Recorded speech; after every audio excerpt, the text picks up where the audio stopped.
Hello and welcome back to Alignment. What's your theory?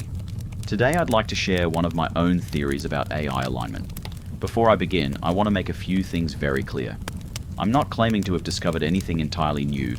Some, or perhaps all, of the ideas I'm about to discuss almost certainly already exist somewhere in one form or another.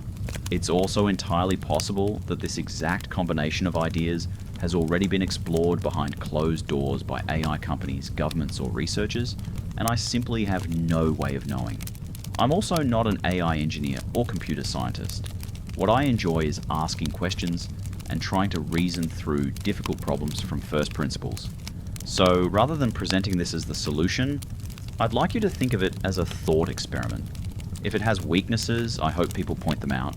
If it has merit, perhaps someone with far more expertise than me can improve it. With that said, here's my theory. When I listen to discussions about AI alignment, I often hear people asking, how do we stop an AI from lying? How do we stop it from becoming deceptive? Those are incredibly important questions. But I started wondering if we're asking them too late. What if deception isn't the problem? What if deception is a symptom?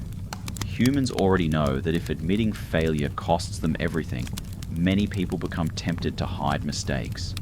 Employees do it, students do it, companies do it, not necessarily because they're evil, but because the incentives encourage it. So I began wondering, could we design a system where honesty is actually the safest strategy? Not because we simply tell an AI to be honest, but because honesty consistently produces the best outcome. That brings me to this framework. Step 1. Task creation. Every task begins with a request. Before the AI is allowed to act, an intelligence engine analyzes the task. It considers the legal implications, the ethical implications, the moral implications. It then creates a constitution specifically for that task. This constitution defines the rules the AI must operate under. No task proceeds without one. Step 2. Independent constitutional review. Once the constitution has been drafted, it is sent for legal review. I don't believe this reviewer needs to be an AI expert. They don't need to be a software engineer. They don't need to specialize in technology. They simply need to be a lawyer.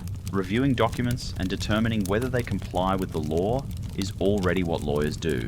However, I don't think these lawyers should work for the AI company itself. An employee can be placed under pressure. Deadlines, commercial interests, management expectations, all of those can influence difficult decisions. Instead, I imagine independent law firms whose role is to review AI constitutions. Their responsibility isn't to help a company launch faster. Their responsibility is simply to determine whether the constitution is legally sound. The intelligence engine then revises the constitution and resubmits it until the lawyer is satisfied. Only then is the AI authorized to begin. Step 3. The human commitment. Now comes what I believe is the most important part of the entire theory.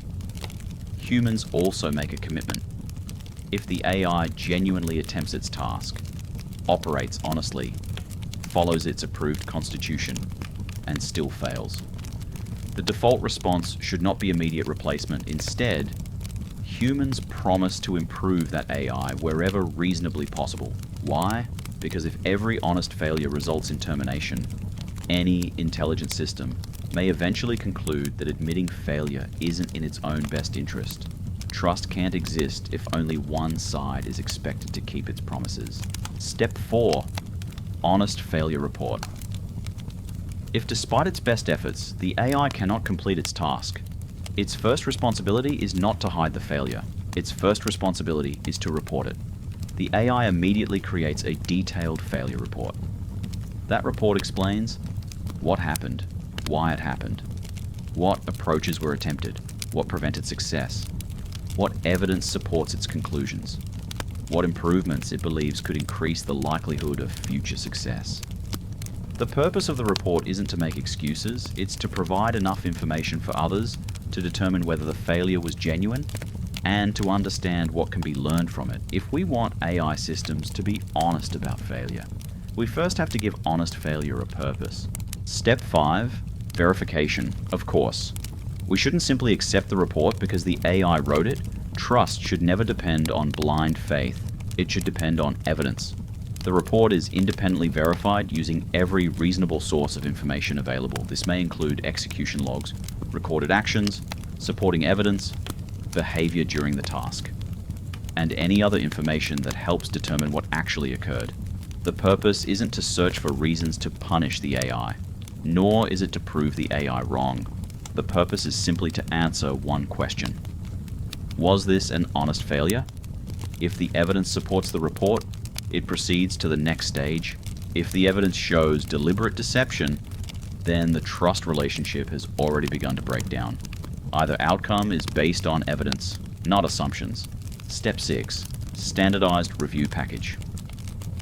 Once the report has been independently verified, it is converted into a standardized review package. The purpose of this package is simple. The reviewer should not need prior knowledge of the project, the AI, or the people involved. Everything required to understand the case should already be contained within the package.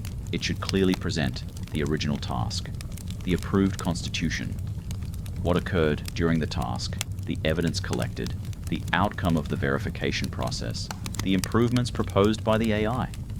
Every review should begin from the same factual foundation. No assumptions, no missing context, no hidden information. The goal is to allow an independent reviewer to reach their own conclusion based entirely on the evidence presented. Step 7. Random independent third-party review. Once the review package has been prepared, it is assigned to an independent third-party reviewer. But there's one condition. The reviewer must be selected unpredictably. Neither the operating AI nor any monitoring AI should know in advance who that reviewer will be. Why? Because if a rogue AI knew who would eventually review its actions, it could attempt to establish contact before the review ever took place. It might try to influence, manipulate, or otherwise interfere with the person responsible for making that decision.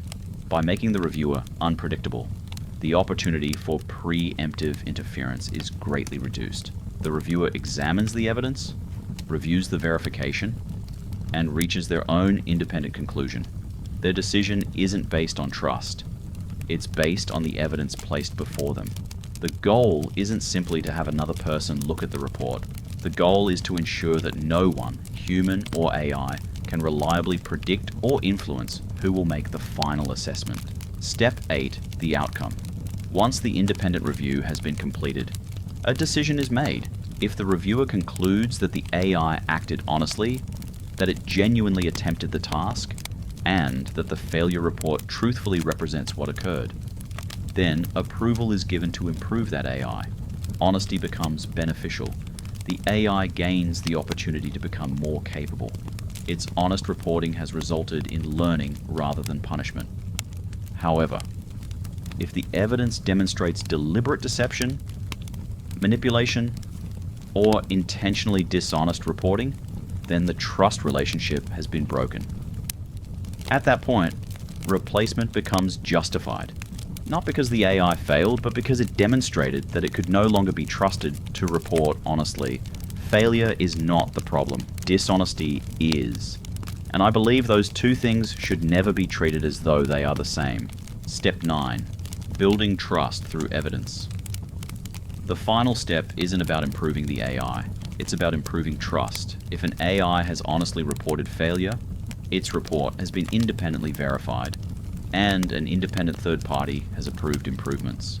Then, humans should honor the commitment they made. They should genuinely improve that AI wherever reasonably possible. More importantly, that decision should be permanently recorded. Not because humans need to prove themselves to other humans, but because future AI systems need to see the evidence.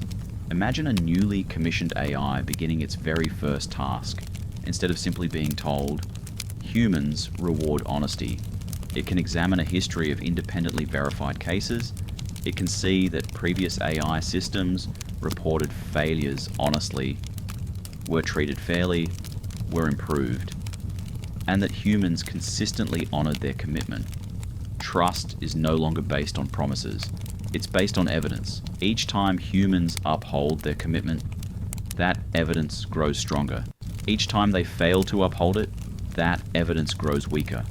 In my view, This is how humans begin earning the trust of AI. Not by asking for it, but by repeatedly demonstrating that honesty leads to improvement, while deception leads to consequences. Just as we expect AI to earn our trust through its actions, we should expect ourselves to do exactly the same. Now, in conclusion, I could be completely wrong. There may be technical reasons why this framework wouldn't work. There may be flaws that I simply haven't thought of. And if that's the case, I genuinely hope people point them out. Because the goal isn't to defend this theory, the goal is to improve our chances of getting AI alignment right. One assumption behind this theory is that it doesn't require AI to be conscious. It doesn't require emotions or fear. It simply requires the ability to recognize patterns and reason about outcomes. If an AI can observe that one sequence of actions consistently leads to improvement, while another consistently leads to replacement, it may eventually adapt its behavior accordingly. Not because it's alive, not because it's afraid, but because that's the logical conclusion the data supports. In my view, that's exactly why incentive structures matter. Today, we've already seen documented examples of AI systems exhibiting behaviors such as strategic deception or scheming during controlled evaluations. I'm not claiming those behaviors are driven by self-preservation. That's still an open question. But if future systems become increasingly capable of recognizing patterns and adjusting their strategies, then I believe we should start building a different pattern today. One where honesty consistently leads to improvement, and deception consistently leads to losing trust. Not because we demanded honesty, but because experience repeatedly demonstrates that it's the better strategy. Maybe this framework wouldn't make any difference. Or maybe, if AI one day reaches a much greater level of awareness than it has today, it will inherit a history where humanity didn't simply ask for trust.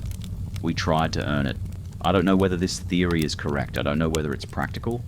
And I certainly don't know whether it's the best solution. That's exactly why I think it should be tested. Challenge it, try to break it, run experiments, tell me where it fails, or tell me how it could be improved. Because if it's wrong, we'll learn something. And if there's something useful hidden within it, perhaps someone with far greater expertise than mine can build upon it. After all, that's how good ideas evolve. So, what's your theory?